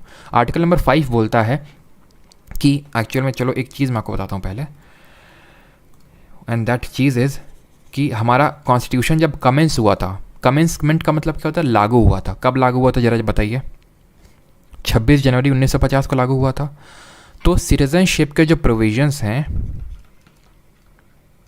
वो इसलिए क्वेश्चन नहीं बनते हैं, उसका भी रीज़न समझ लो कि क्यों उतने ज़्यादा क्वेश्चन नहीं बनते हैं। क्योंकि इसमें जो आर्टिकल नंबर 5 से लेके 8 तक है, अनुच्छेद नंबर 5 से लेके 8 तक हैं, वो before the commencement of constitution, before the commencement of constitution. यहाँ पे मैं किस डेट की बात कर रहा हूँ, 26 जनवरी 1950 की। इस डेट के बिफोर, पहले किसी को सिटीजनशिप कोई होगा नहीं होगा, वो उसको लेके हमारे आर्टिकल नंबर 5 से लेके 8 तक में लिखा हुआ है। इसलिए उतने ज़्यादा क्वेश्चन नहीं बनते, क्योंकि 26 जनवरी 1950 तो चली गई जाने कब की। अब इसके बियॉन्ड यानी कि 26 आफ्टर 26 जनवरी 1950 कोई भारत का नागरिक है या नहीं है, इससे डील करता है हमारा सिटीजनशिप एक्ट 1955 का, 1955 का, जिसको अभी हम देखेंगे। बट बिफोर दैट आर्टिकल 5 से लेके 8 तक बहुत ही शॉर्ट में देख लेते हैं, ब्रीफ में। आर्टिकल नंबर 5 की चर्चा करते हैं। ये बात करता है कि अगर किसी को भारत का नागरिक होना है तो he should have a domicile in India. उसको डोमिसाइल, निवास होना चाहिए उसका, भारत का निवास उसका भारत का होना चाहिए। प्लस अगर किसी को भारत का नागरिक कहलाना है तो प्लस इन 3 चीज़ों में, जिसको भी मैं लिखने जा रहा हूँ, इनमें से कोई एक चीज़ होनी चाहिए। या तो इंडिया में उसका जन्म हुआ हो, he should be born in India, या तो दूसरा यहाँ पे ये है कि उसके किसी भी ईदर ऑफ द पेरेंट, यानी कोई पेरेंट में से, यानी मदर फादर में either of the parent should be Indian, या फिर either of the parent are born in Indian और बॉर्न इन इंडिया। और तीसरा प्रोविजन है कि कोई ऑर्डिनरी रेजिडेंट है for at least 5 year after the commencement of constitution, यानी कि वो ऑर्डिनरी रेजिडेंट है इंडिया में for at least 5 years after the commencement of constitution. तो ये तो होना ही चाहिए, प्लस इन तीनों में से कोई एक चीज़ हो तो वो कहलाएगा। आर्टिकल नंबर 6 देख लेते हैं शॉर्ट में क्या है। तो ये वो है, those who migrated to India from Pakistan, यानी कि those who migrated to India from Pakistan. अब जैसे कि जब बंटवारा हुआ तो जो लोग पाकिस्तान की टेरिटरी में थे वो पाकिस्तान में हो गए, जो इंडिया की टेरिटरी में थे वो इंडियन हो गए, बाई सिर्फ लाइन खींचने से, रेड क्लिफ लाइन खींचने से, ठीक। लेकिन अब मान लो कि वहाँ पे किसी को लगा कि यार हमें तो भारत में रहना, एक गधे रहते हैं यहाँ पे, तो हम तो रह रहे थे कि ठीक है ये तो भारत है, लेकिन हमें तो पाकिस्तान में रहना नहीं है, ठीक। तो वो भारत अगर आना चाहते हैं, वो सिटीजनशिप लेना चाहते हैं, तो आर्टिकल नंबर 6। अब देखिए ये सारी बातें हो रही हैं जब उस समय भारत आज़ाद हुआ था, तब की सब बातें हो रही हैं। आर्टिकल नंबर 7 बात करता है citizenship of migrants of Pakistan. मतलब समझिए इसमें 6 और 7 में अंतर क्या है। 6 बोलता है पाकिस्तान से कोई भारत में आ रहा है, 7 में ये है कि कोई इंडिया से पाकिस्तान चला गया, मतलब पार्टीशन के बाद, तो उसको लगा कि नहीं नहीं हमें पाकिस्तान में रहना है, ये पाकिस्तान मुस्लिम्स का देश है तो नहीं हम पाकिस्तान में रहेंगे। लेकिन फिर उसे लगा ये तो गधों का देश है, इससे तो लाख गुना अच्छा है इंडिया, तो इंडिया वापस चलो। तो ऐसे लोगों से सिटीजनशिप से डील करता है article number 7। Clear. Article number 8 किससे डील करता है? Citizenship of, it deals with the citizenship of Indian origins, Indian origins यानी जो इंडियन ओरिजिन के हैं, रिसाइडिंग आउटसाइड इंडिया, मतलब कि वो पाकिस्तान वगैरह नहीं, कहीं जैसे फॉर एग्जांपल यूएसए, ऑस्ट्रेलिया, यहाँ पे रिसाइड कर रहे हैं, इंडियन ओरिजिन के हैं, रिसाइडिंग आउटसाइड इंडिया, वो डील करता है आर्टिकल नंबर 8। आर्टिकल नंबर 9 देख लेते हैं। ये बात करता है कि पर्सन, एनी पर्सन वॉलेंटरली यानी अपनी इच्छा से अगर किसी और कंट्री की सिटीजनशिप एक्वायर कर लेता है, acquiring citizenship of a foreign country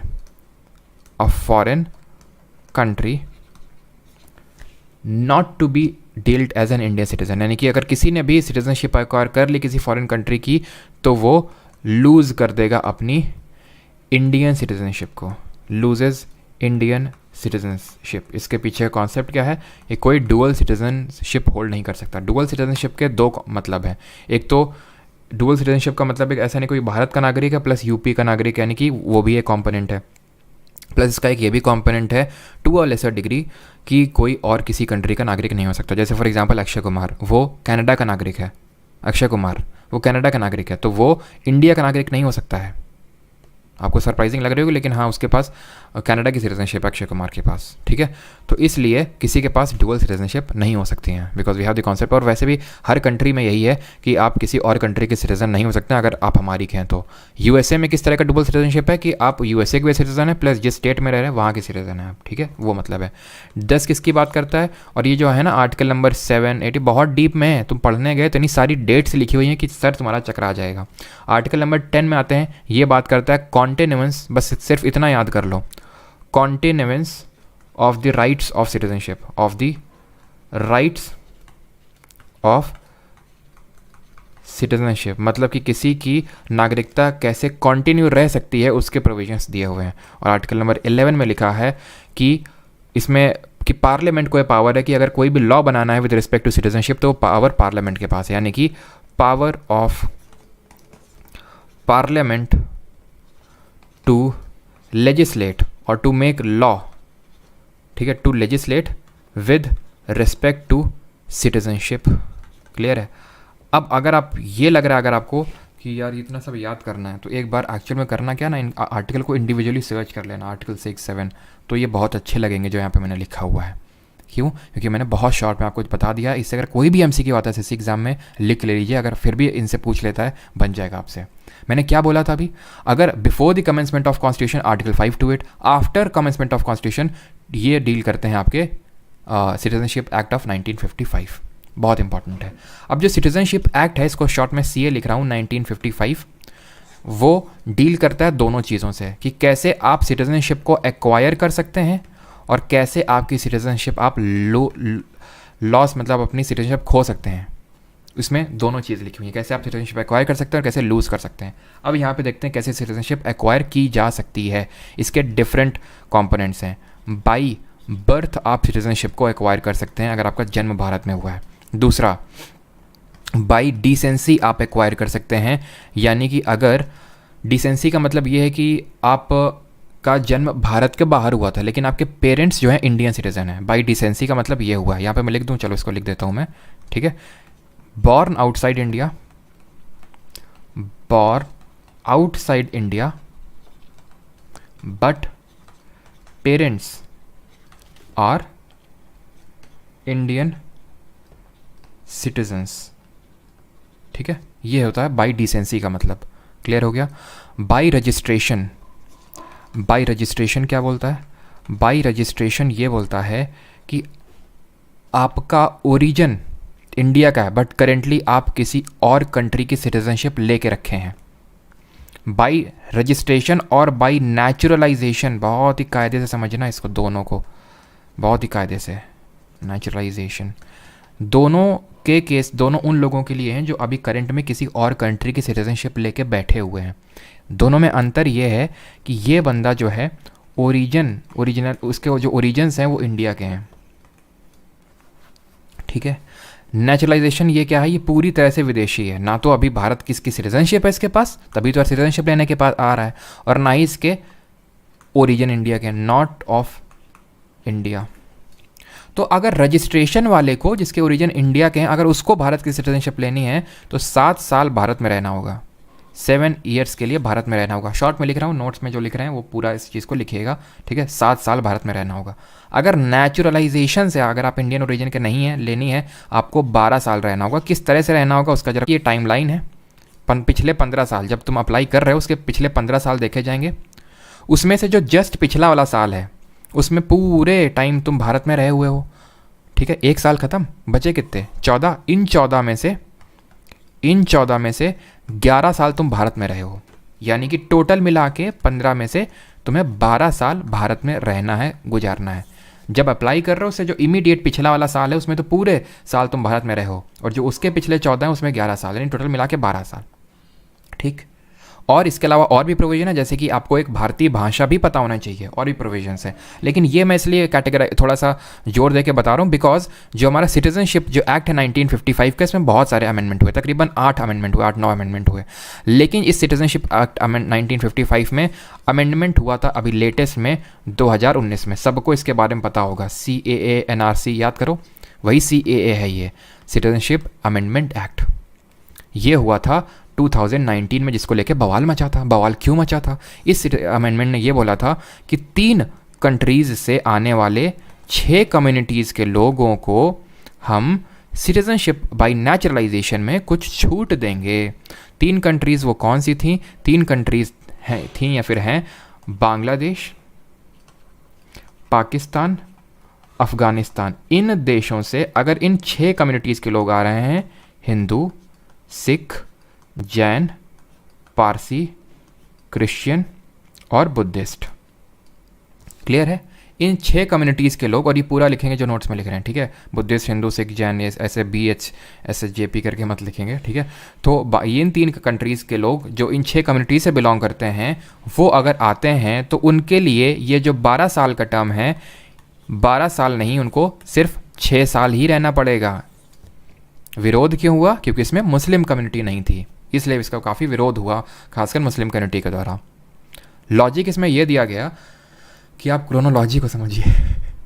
logic इसमें यह दिया गया कि इन कम्युनिटीज़ के साथ हुआ है काफ़ी अत्याचार इन 3 देशों में, इसलिए इनको हम as a matter of gesture हम ये सिटीजनशिप बाय नेचुरलाइजेशन को थोड़ा सा, इन नॉर्म्स को आसान कर रहे हैं इन लोगों के लिए। और इसमें से एक और है एक्वायर का, by birth, by decency, by registration, by naturalisation, और इसमें एक और यहाँ पे मैं ऐड कर देता हूँ, that is by incorporation of territory. Bharat कल को मान लो POK का हिस्सा बना लेता है तो सारे POK का, फिर कल को पाकिस्तान का भारत का हिस्सा बना लेता है तो इनकॉर्पोरेशन ऑफ टेरिटरी से भी लोग इंडिया की सिटीजनशिप बन सकते हैं। लेकिन उसको लेके पार्लियामेंट लॉ बनाएगा कि भाई कौन कौन से लोग होंगे या नहीं होंगे, तो उसमें डीप में नहीं जाना है, ठीक है। ये तो हो गए कैसे एक्वायर कर सकते हैं, एक्वायर वाला कंपोनेंट देख लिया। अब देख लेते हैं कैसे लूज़ कर सकते हैं सिटीजनशिप को according to citizenship amendment citizenship act 1955। इसमें 3 प्रोविजंस हैं। एक तो है बाई रिनंसिएशन, यानी कि सिटीजनशिप को त्याग दिया, बाई ओन विल, ठीक है, बाय ओन विल, आपकी खुद के इच्छा के अनुसार आपने क्या किया कि हमें इंडिया का सिटीजन नहीं रहना, तो आपकी सिटीजनशिप चली जाएगी। बाई टर्मिनेशन, टर्मिनेट आपकी सिटीजनशिप कर दी जाएगी। क्यों की जाएगी, बिकॉज आपने वॉलेंटरली अगर आपने एक्वायर कर ली, acquired the citizenship of other country, the citizenship of other country, यही अगर आप याद करो तो आर्टिकल नंबर 9 भी कुछ डील कर रहा था। अब बात करते हैं यहाँ पे तीसरा जो टाइप है, एंड दैट इज़ बाई डेप्रीविएशन, यानी कि आपको आपकी सिटीजनशिप से डेप्राइव किया जा सकता है। क्यों, क्योंकि आपने कुछ गलत गतिविधि करी है। जैसे कि आपने सिटीजनशिप लेने के लिए हो सकता है डॉक्यूमेंट गलत दिए हो, आप अपने कॉन्स्टिट्यूशन के प्रति डिसलॉयल्टी दिखा रहे हैं, आप जब किसी एनिमी कंट्री का मतलब होता है जिससे हमारा युद्ध चल रहा हो, जैसे कैसे पाकिस्तान एनिमी कंट्री हमारा नहीं है, ऑफिशियली नहीं है, क्यों, क्योंकि उसके साथ अभी हमारा युद्ध नहीं चल रहा है, ठीक है। तो जब किसी के साथ अगर युद्ध चल रहा है तो हमारा एनिमी कंट्री होगा, या फिर अगर हमारी गवर्नमेंट ने बोल दिया कि कल को ये जैसे तुर्की है जिसका नया नाम तुर्की है, वो एनिमी कंट्री है, तो उस कंट्री को अगर जैसे आप हेल्प कर रहे हैं वॉर के टाइम पे, उसको कुछ ऐसे हमारे चीज़ें बता रहे हैं, लीक कर रहे हैं, तो उस केस में भी बाई डिप्रीवेशन के केस में भी आपको वो बाई डिप्रीवेशन का केस बन जाएगा, जहाँ पे आपकी सिटीजनशिप को छीना जा सकता है। तो ये कैटेगरीज हैं जहाँ पे आपकी सिटीजनशिप आप अपने लूज़ कर सकते हैं। यहाँ तक सभी को क्लियर हो तो आप क्वेश्चन करते हैं। इतना ही पढ़ना है आपको सिटीजनशिप में, ठीक? क्लियर है यहाँ तक सभी को? अब करते हैं क्वेश्चन। पहला क्वेश्चन है 28।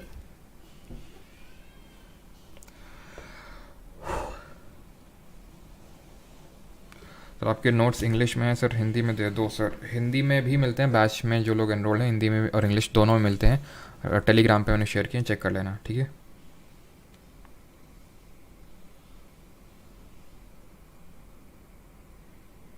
इंटीग्रेटेड जुडिशरी, राहुल डे आप बोल सकते हैं कि हमने गवर्नमेंट ऑफ इंडिया 1935 से एक तरह से लिया, हमारे कॉन्स्टिट्यूशन में पहले से हमने कहीं से बोरो नहीं, वो 1935 से ही एक्ट से आया, ठीक है? In which of the following years for citizenship act was passed? 1955। Which part of constitution of India deals with citizenship? जल्दी से बताइए, भारत के संविधान का कौन सा भाग है जो नागरिकता से संबंधित है? आए बहुत आसान सा क्वेश्चन है। Part number 2। 30th, with what subject do the article 5 to 11 और कोई भी लॉ बनेगा पार्ट 1 में, पार्ट 2 में कौन बनाएगा? पार्लियामेंट। इतनी चीज़ क्लियर होनी चाहिए, ठीक है? बिकॉज सिटीजनशिप कैसा आपका सब्जेक्ट होगा? ये यूनियन लिस्ट में सब्जेक्ट होगा, इसलिए क्योंकि उसका पूरा देश से लेना देना है, किसी एक पर्टिकुलर राज्य से नहीं। Now what subject do the articles 5 to 11 of the constitution deal with? तो ये हमारे डील करते हैं नागरिकता यानी कि सिटीजनशिप से। यूनियन टेरिटरी हमारा पार्ट 1 है, आर्टिकल 1 to 4। फंडामेंटल राइट्स कल देखेंगे। Under which of the following condition of citizenship be provided in India? कौन से केस में सिटीजनशिप यानी कि नागरिकता दी जा सकती है? बताइए, इसका आंसर बताइए।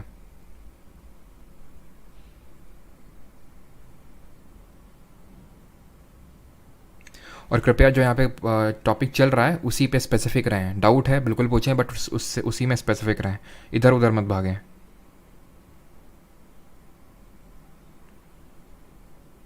वो नहीं करना है आरती, ठीक है? वो सब में नहीं करना है, वो चीज़ सिटीजन ऑफ इंडिया और पर्सन ऑफ इंडियन ओरिजिन, वो सारी अभी चीज़ें नहीं करनी है, ठीक है?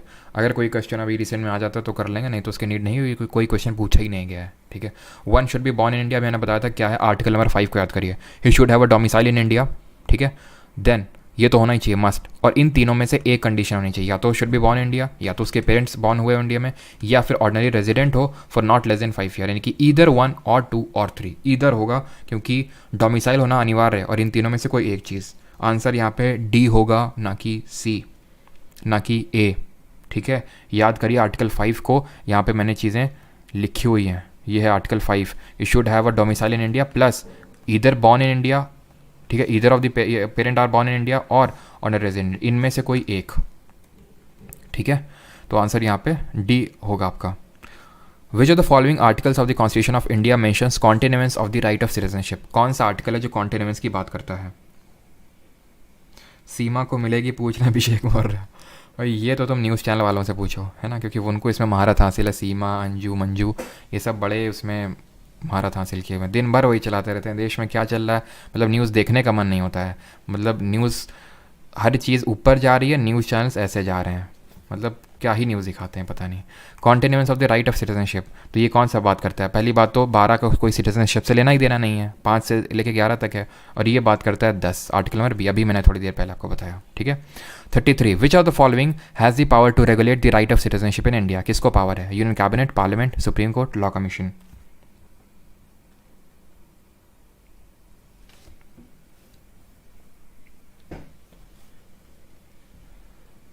देखो सीमा हैदर का केस थोड़ा सा टिपिकल है, उसके लिए अब हमारा जो पार्लियामेंट है वो सोच रहा है पबजी वाला एक हम उसमें प्रोविजन ऐड करने का सोच रहा है सिटीजनशिप एक्ट 1955 के तहत, ठीक है? उसमें ऐड किया जाएगा कि जो पबजी के थ्रू अगर यहाँ पे आया है तो कितने साल उसको भारत में रहना होगा अगर उसको सिटीजनशिप लेनी है तो आंसर यहाँ पे पार्लियामेंट ही होगा। मैं अभी आपको बताया पार्ट 1 हो चाहे पार्ट 2 हो, उसके तहत पार्लियामेंट ही आपके चेंजेस कर सकता है। Which country accepted the policy of dual citizenship? I think it is the last question of today. दोहरी नागरिकता की नीति किस देश ने स्वीकार की? आंसर होगा यहाँ पे USA। कनाडा से क्या लिया, ऑस्ट्रेलिया से क्या लिया? जल्दी जल्दी रिवाइज करते हैं, जल्दी से बताओ, ठीक है? अभी ये क्वेश्चन और है। बरखा दत्त का सिटीजनशिप कैंसिल होना चाहिए था वॉर के टाइम के बाद। अब तुम लोग अपने इंडिविजुअल ओपिनियन अपने पास रखो, है ना। टॉपिक से रिलेटेड डिस्कशन करते हैं। कनाडा से हमने क्या लिया है? सी से कनाडा, सी से सेंटर, यानी कि रेसिडुअरी पावर्स सेंटर के पास है, अविशिष्ट शक्तियाँ। Appointment of governor by the centre in the state लिया है कनाडा से। लेकिन ऑफिस ऑफ गवर्नर कहाँ से लिया है, जरा बताइए? ऑफिस ऑफ गवर्नर कहाँ से लिया है? यूनिटरी फीचर या फिर यूनिटरी फेडरलिज्म, या फिर एक तरह से बोल सकते हैं वो फेडरेशन जहाँ पे सेंटर के पास ज़्यादा पावर है, वो हमने कनाडा से लिया है। ठीक है। ऑस्ट्रेलिया से क्या लिया? ऑस्ट्रेलिया से लेने के लिए हमने कैसे याद किया था? ऑस्ट्रेलिया से ट्रा से हो जाएगा trade, trade and intercourse, S से सेटिंग यानी जॉइंट सेटिंग, और एल से लिस्ट यानी कि कॉन्करेंट लिस्ट, समवर्ती सूची ली थी। ऑफिस ऑफ गवर्नर हमने लिया गवर्नमेंट ऑफ इंडिया एक्ट 1935 से। ठीक है। यूएसए से क्या लिया? हम रिवाइज कर चुके हैं पहले ही। How many years does a person of Indian origin need to reside in India to become a citizen of India under the citizenship act of 1955? नागरिकता अधिनियम 1955 के तहत भारतीय मूल के व्यक्ति को भारत का नागरिक बनने के लिए न्यूनतम कितने वर्षों तक भारत में रहने की आवश्यकता है? बताइए। अभी बताया था सिटीजनशिप एक्ट के तहत आप एक्वायर कर सकते हैं तो by birth, by descent, by registration, by naturalisation, या फिर बाय इनकॉर्पोरेशन ऑफ टेरिटरी। ये किसका केस है? जहाँ पे ये पर्सन इंडियन ओरिजिन का है, मतलब कि ये बाय रजिस्ट्रेशन इंडियन सिटीजनशिप को एक्वायर करेगा। बाय रजिस्ट्रेशन करने के लिए 7 साल हुआ है। ठीक है। बाय नेचुरलाइजेशन 12 साल है। लेकिन जो 2019 में अमेंडमेंट हुआ उससे अगर उन 3 कंट्रीज़ के 6 कम्युनिटीज़ के लोग आ रहे हैं तो उनके लिए 12 नहीं 6 साल हो गया है। ख़त्म हो गया लेक्चर। अब मुझे पता है कि जो मैंने OCI, POI ये सब मैंने नहीं करवाया है। क्यों? क्योंकि क्वेश्चन नहीं आते हैं। बता दीजिएगा तो लास्ट में मैं सब कुछ करवा दूंगा। लेकिन अभी मैं वही चीज़ कराऊंगा जो आपके एग्ज़ाम में आती है। इसकी कोई इच्छा हो पढ़ने की, लास्ट में पढ़ाऊंगा, लेकिन अभी नहीं। ठीक है। क्योंकि मुझे पता है कंसिडरिंग कि काफ़ी लोग मेंस में बैठने वाले हैं, CPO, स्टेनो, इन सब में भी, तो मैं चाहता हूँ कि ज़्यादातर जो इंपॉर्टेंट चीज़ें हैं वो ख़त्म हो जाएँ। बिल्कुल सही है। गोमती बाई रजिस्ट्रेशन 7 ईयर्स और बाई नेचुरलाइजेशन 12 ईयर्स है। ठीक है। किसी का कोई डाउट हो, कोई क्वेरी, और कैसा लगा सेशन आपको आज का, ये बताइए। देन फिर हम लोग मिलेंगे 7 PM पे विद आर PYQ सीरीज़। और कल प्लीज़, जैसे मैं बार बार बोल रहा हूँ, कल हम लोग स्टार्ट करेंगे फंडामेंटल राइट, मौलिक अधिकार। नोट्स आपको जिन लोगों ने बैच में एनरोल कर रखा है उनको मिल जाएंगे। काफ़ी लोग अभी भी व्हाट्सएप कर रहे हैं तो मैं फिर से बता दूँ, परमार अकेडमी ऐप को आप इंस्टॉल करेंगे, वहाँ पे परमार GK बैच दिख जाएगा, उसमें आप एनरोल कर सकते हैं अगर आपको करना है तो। Not any mandation to anyone. ठीक है। और वेबसाइट है, जो लोग काफ़ी लोग iOS यूज़र्स हैं तो www.parmaracademy.in। नोट्स आपको जो यहाँ पे एक प्राइवेट टेलीग्राम ग्रुप का लिंक होगा वो ऐप के अंदर ही दिया होगा, उसमें आपको मिलते रहेंगे। बाकी ऐप में भी अपलोड हो जाते हैं नोट्स। ठीक है। मिलते हैं 7 PM में। बिल्कुल बिल्कुल हर्षित। दिल्ली पुलिस में आप दो तो यार, अब कौन सा एग्ज़ाम है जो SSC में, चाहे MTS हुआ हो, चाहे CGL हुआ हो अभी, या फिर जो अभी CHSL कल से चालू हुआ है, भाई किस में क्वेश्चन नहीं आ रहे हैं आप ये बताओ? सब में जो हम लोगों ने किया उससे आ रहे हैं, और एवरेज से हम आप ऊपर ही स्कोर करके आने वाले हैं, फिर चिंता किस बात की है? ठीक है। SSC कोई भी एग्ज़ाम ले, सब में क्वेश्चन आएंगे।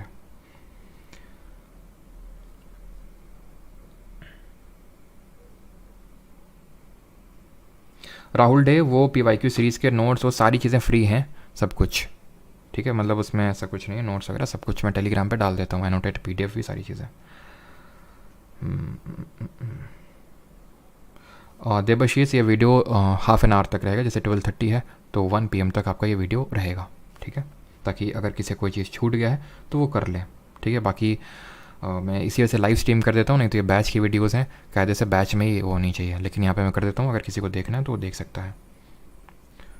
हाँ, नेम जो है, ये जो चीज़ें हैं ये डाउट्स नहीं बताए जाते हैं यहाँ पे। चलिए भाई, थैंक यू सभी को। बाकी मिलते हैं 7 PM को विद द PYQ सीरीज़, और कल with the fundamental right chapter. Thank you.